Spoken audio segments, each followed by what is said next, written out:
Imagine a child who was born breech with a paralytic arm. Princess Vicky demanded that the doctors do anything necessary to cure her firstborn son of this condition. But to devise a cure for anything requires that you understand the cause of a problem, and at that time they knew nothing about Erb's palsy. So at the hands of 19th century medicine, Kaiser Wilhelm II was subjected to torturous and traumatic treatments. Twice a week from 6 months old, they slaughtered a rabbit in front of him and tied the still warm flesh to his left arm. Later, they discovered his head was tilting, so they ran a metal rod up his back, strapped him to a chair with a belt and harness, then they tightened a screw to the back of his head until it straightened up. They cut muscles in his neck, applied electric jolts and stretching machines to his arm. One of the most heartbreaking treatments was they'd strap down his good arm to force him to learn to crawl on a paralytic limb.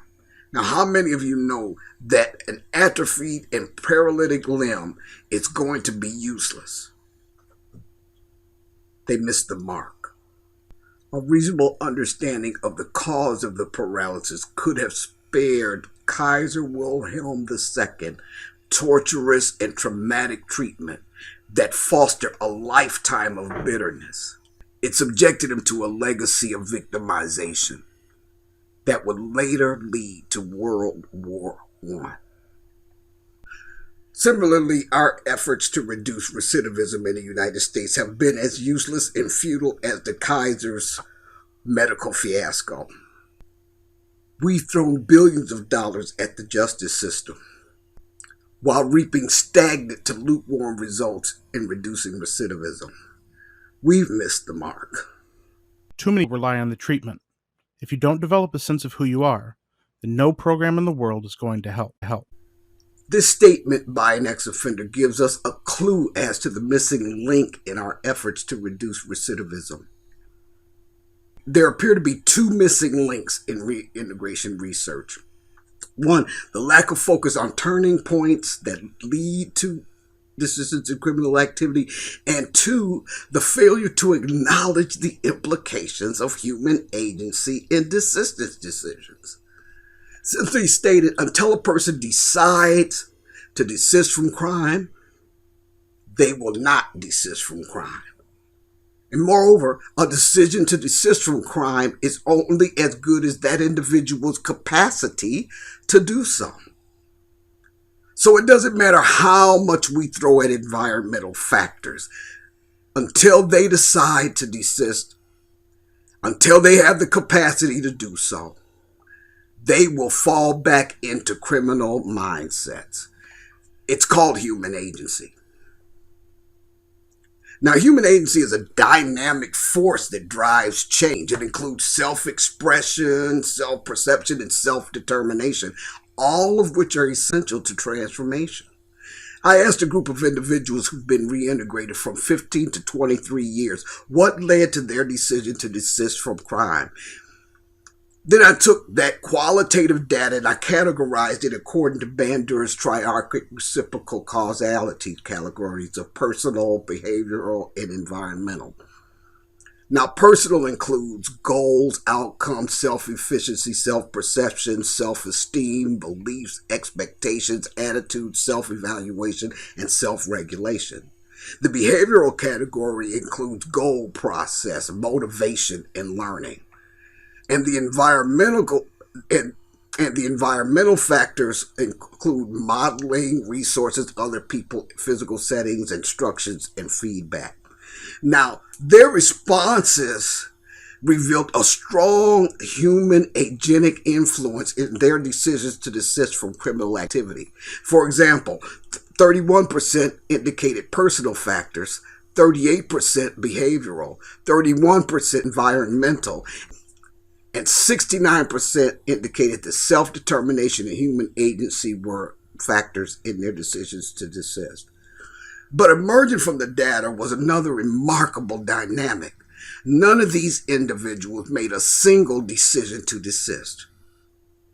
They made multiple desistance decisions in a progression of turning points that resulted in their final desistance outcomes. Participant A, female, 23 years since last release, 4 incarcerations. Participant B, male, 23 years since last release, 3 incarcerations. Participant C, male, 15 years since last release, 2 incarcerations. And participant D, male, 20 years since last release, 2 incarcerations. Now, what is a turning point? Well, turning points refer to a progressive orientation of an individual's priorities because of a cognitive or developmental change that alters their life course. This change in trajectory is triggered when a person considers personally significant lifestyle changes against a backdrop of prior choices. These turning points are diverse, they're deeply personal and progressive. Participant A, for example, remembered standing in a jailhouse window waiting for her son to drive by and blow the horn after his wedding. She was on her way to prison, but she decided in that moment that she didn't want to miss another family event like that. At a later turning point, she realized how, when, and why the seed of crime was planted in her mind. It was a profound moment for her that she referred to multiple times in the interview. In another case, participant B's profound turning point happened standing in a prison yard. I was in the yard one time and I looked up, and all I could see was the clouds and partially blue skies, but I could see nothing around me. It was like looking up out of hell. The only thing that I could see was the sky and my feet. I knew that I would never ever step foot back in another penitentiary. But note that each turning point is a profound and very personal experience for the individual. No two are alike. Golub effect theorizes that outcomes are negatively impacted by diminished expectation of ourselves. The research revealed a remarkable dynamic in that regard. There was a shift in how these individuals view themselves. They had an improved self-identification that no longer fit with their offending selves. It included a sense of self-worth, self-efficacy, and personal responsibility. All of these inform human agency and self-determination and foster intrinsic as opposed to extrinsic motivations. But I was also interested in the perspectives of parole and probation officers, so I also asked a group of them with up to 16 years experience what resulted in a successful reintegration. Well, their frustration was evident in the tone of their demands for more compliance and more initiative on the part of the probationers and parolees. But despite that frustration, human agency and self-determination were front and center in their open-ended responses. 17% identified a combination of environmental and behavioral factors. 50% identified personal-only factors. 67% identified personal, behavioral, and environmental factors. And a full 100% identified self-determinant and human agency factors. The officer's frustration evidenced the fact that prescriptive and retributive answers to parole and probation violations is non-conducive to reducing recidivism. In fact, research has indicated that they exacerbate recidivation. But why are these traditional models of reintegration not successful? Well, we constantly address the environmental aspects without addressing the individual's capacity to act within the system. We ignore a legacy of victimization. For example, incarcerated individuals are more likely to have abuse and trauma histories. A 2014 study indicated that 30 to 60% of men in prisons had post-traumatic stress disorder. That's compared to 3 to 6% of the general population. And the Bureau of Justice Statistics reported that almost 37% of female prisoners had childhood abuse histories, as compared to 12 to 17% of the general population. Now, in this case, complex post-traumatic stress disorder becomes a factor. This legacy of victimization and its developmental repercussions should be considered in reintegration programming. Even when they want to change in this condition, people aren't capable of the changes necessary to survive or thrive during reintegration. Research should consider a contextual understanding of reintegration from the perspectives of program participants as opposed to only focusing on aggregated quantitative data. The rich data to be drawn from the narratives of these individuals provides human agentic context to quantitative analysis, and this may inform a more flexible and responsive model of reintegration service delivery. Research should utilize a stratified sampling that includes developmentally distinct aspects of the population in order to identify the cognitive implications at each stage of the desistance journey.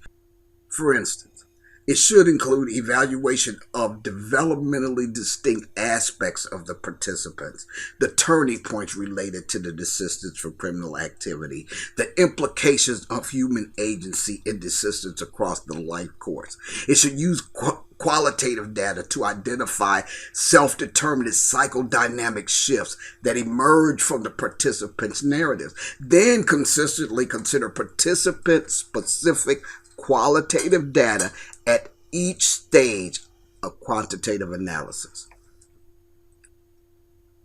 Psychosocial maturity implications of trauma on arrested development, age, life course experience all inform where somebody falls in a desistance progression. And in order to meet the needs of these individuals at various stages of their desistance journeys, community providers should augment their programs with developmental delivery models.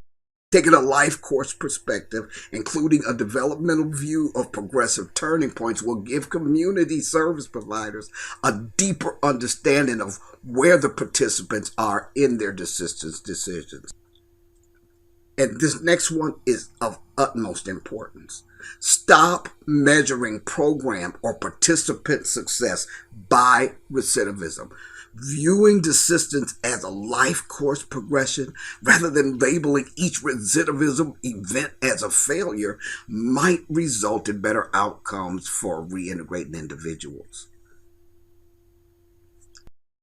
Finally, accepting that the cure to any problem begins with understanding its cause, one must consider criminal behavior as a symptom as opposed to the cause of recidivism.